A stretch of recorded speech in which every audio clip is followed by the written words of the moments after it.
तो दोस्तों, आपने देखा है कैसे जादूगर किसी भी चीज़ को अपने जादू से गायब कर देते हैं। देख के आश्चर्य होता है ना। कुछ ऐसे ही जादू की छड़ी घुमाता है आर्टिकल 13 और कुछ लॉज को अनलॉफुल बताकर गायब कर देता है। पर वो कैसे, ये जानने के लिए हम क्लॉज बाय क्लॉज पढ़ेंगे आर्टिकल 13 को। शुरुआत करते हैं क्लॉज 1 से। ये बात करता है प्री कॉन्स्टिट्यूशनल लॉज की, यानी वो लॉज जो कॉन्स्टिट्यूशन के एनफोर्समेंट से पहले से चल रहे थे। जब से कॉन्स्टिट्यूशन आया है तब से ही आए हैं फंडामेंटल राइट्स। तो क्लॉज 1 क्या कहता है, जो भी राइट्स हैं जो कॉन्स्टिट्यूशन के आने से पहले से ही यूज में लिए जा रहे हैं, अगर वो फंडामेंटल राइट्स के साथ ठीक ठाक रिश्ता निभाएंगे, वो जो कहता है वो करेंगे, तो उनकी मान्यता रहेगी। नहीं तो फिर फंडामेंटल राइट्स उनके ऊपर वॉइड का एक बम फोड़ेंगे और उन्हें वॉइड बता देंगे। पर ये वर्क कैसे करेगा? पूरा लॉ अनकॉन्स्टिट्यूशनल हो जाएगा या वो हमेशा के लिए अनकॉन्स्टिट्यूशनल होगा? आखिर होगा क्या, इसे हम समझेंगे दो डॉक्ट्रिन्स के थ्रू। पहली है डॉक्ट्रिन ऑफ सेवरेबिलिटी। अगर आपकी मम्मी खाने में लौकी बनाती है, भिंडी बनाती है और पनीर बनाती है। अब देखिए, मुझे तो लौकी नहीं पसंद, तो ऐसे केस में मैं क्या करूँगी, लौकी को अपनी थाली से हटा दूंगी और बाकी का खाना खुशी खुशी खा लूँगी। उसी तरीके से अगर हमारे पास कभी पिज़्ज़ा आता है और उसका एक पीस खराब है, तो क्या आप पूरा पिज़्ज़ा फेंक देंगे? नहीं ना, सिर्फ एक पीस ही तो फेंकेंगे। कुछ ऐसा ही कहती है डॉक्ट्रिन कि पूरा का पूरा लॉ हटाने की ज़रूरत नहीं है, सिर्फ वो पार्ट जो फंडामेंटल राइट से इनकंसिस्टेंट है उसे लॉ से निकाल के बाहर कर दो। कोर्ट ने फर्स्ट टाइम इस डॉक्ट्रिन का यूज़ किया था RMDC versus state of Bombay के केस में। इस केस में क्या होता है, एक बिजनेसमैन भाई साहब होते हैं जो बड़े प्राइस कंपटीशन कराते हैं, ठीक है, और लोग पैसे देते हैं इसमें पार्टिसिपेट करने के लिए। पर इनके अच्छे दिनों पे थोड़ा सा कॉमा लग जाता है जब Bombay lotteries and prize competition control and tax act आ जाता है।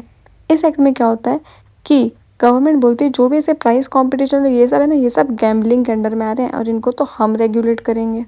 तो इसके बाद हमारे जो बिजनेसमैन भाई साहब है उन्होंने कहा कि ये तो मेरा फंडामेंटल राइट है बिजनेस कैरी करना, ये तो उसको वायलेट कर रहा है। तो इसके बाद हमारी कोर्ट को थोड़ा गुस्सा आ गया और उन्होंने कहा तुम सब चुप करो, मैं बताता हूँ। कोर्ट ने कहा कि तुम्हारी गैम्बलिंग कोई बिजनेस नहीं है, उसका बैन बिल्कुल वैलिड है, पर जो स्किल बेस्ड कंपटीशन है वो प्रोटेक्टेड है अंडर फंडामेंटल राइट्स और उनको अगर इस एक्ट में बैन किया जाता है तो वो बैन इनवैलिड है। तो इस केस में भी कोर्ट ने डॉक्ट्रिन ऑफ सेवरेबिलिटी का यूज किया और पूरे एक्ट को इनवैलिड नहीं बताया, सिर्फ वही पार्ट जो स्किल बेस्ड कंपटीशन को भी गैम्बलिंग कह रहे थे, सिर्फ उतने ही पार्ट को इनवैलिड बताया। Next is doctrine of eclipse. अभी रिसेंटली हम सब ने लूनार एक्लिप्स को देखा था। इसमें क्या हुआ था, जो हमारी अर्थ थी वो सन और मून के बीच में आ गई थी और थोड़ी देर के लिए हमें मून नहीं दिख रहा था, लेकिन जैसे ही अर्थ फिर से साइड हटती है हमें वैसे ही फिर से मून दिखने लग गया था। अब डॉक्ट्राइन ऑफ इक्लिप्स के केस में मून क्या है, लॉ, और अर्थ है फंडामेंटल राइट्स। जब तक लॉ इनकंसिस्टेंट रहता है फंडामेंटल राइट्स का, यानी कि वो उसकी बात नहीं मानता है, तब तक वो लॉ इनवैलिड रहेगा। पर जैसे ही वो इनकंसिस्टेंसी हट जाएगी वो लॉ फिर से वैलिड हो जाएगा।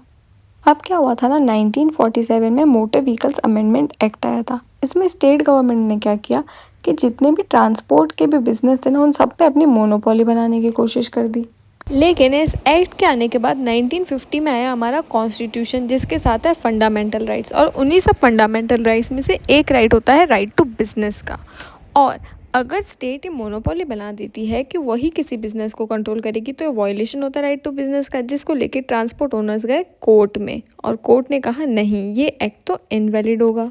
1950 में कोर्ट ने इसको इनवैलिड तो बता दिया, पर इसके बाद 1951 में कॉन्स्टिट्यूशन ही अमेंड हो गया और राइट टू बिजनेस का एक आ गया रेस्ट्रिक्शन, जिसके अंदर स्टेट को ये अथॉरिटी दे दी कि वो किसी भी बिजनेस में अपनी मोनोपोली स्टैब्लिश कर सकता है। तो अब अगर फिर से देखा जाए ट्रांसपोर्ट एक्ट को, तो जिन रीजंस की वजह से उस एक्ट को इनवैलिड कहा गया था, यानी स्टेट मोनोपोली रेस्ट्रिक्ट कर रही है राइट टू बिजनेस को, उसकी वजह से उसे इनवैलिड कहा गया था। पर अब तो फंडामेंटल राइट्स ही स्टेट मोनोपोली को अलाउ कर रहे हैं, यानी कि अब ट्रांसपोर्ट एक्ट पूरी तरीके से वैलिड हो गया है।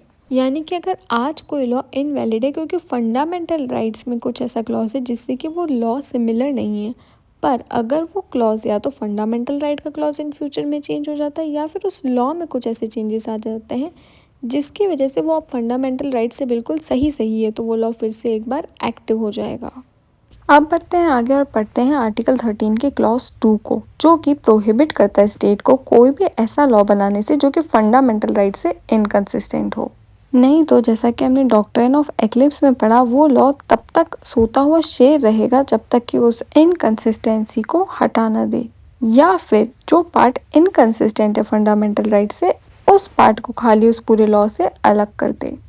ऐसा कौन सी डॉक्ट्रिन कहती है, जल्दी से मुझे नीचे कमेंट करके बता दीजिएगा। नेक्स्ट है क्लॉज 3, जो हमें ये बताता है कि क्या क्या आखिर लॉ टर्म के अंडर में आता है। इसमें वो rules, orders, bylaws, regulations के साथ वो सारी चीजें मेंशन करता है जो सब लॉ के अंडर में आती हैं। इसके बाद आता है क्लॉज 4, जिसे कि ऐड किया गया था 24th अमेंडमेंट एक्ट के बाद। देखो आर्टिकल 13 क्या बात करता है कि वो सारे लॉज जो कि फंडामेंटल राइट्स से इनकंसिस्टेंट है, उनको तुम अनलॉफुल बता दो, वॉइड बता दो, अनकॉन्स्टिट्यूशनल बता दो। ठीक है, पर ये सब बताएगा कौन? जुडिशरी बताएगी, यानी एक तरीके से वो जुडिशरी को रिव्यू का पावर दे रहा है। इस अमेंडमेंट के थ्रू पार्लियामेंट ने जुडिशरी के इस पावर को छीनने की कोशिश की थी। उन्होंने क्या कहा था कि आर्टिकल 13 कोई अफेक्ट नहीं डालेगा पार्लियामेंट के उन पावर्स के ऊपर जो कि उसको मिले गए आर्टिकल 368 के अंदर, कॉन्स्टिट्यूशन को अमेंड करने के पावर्स।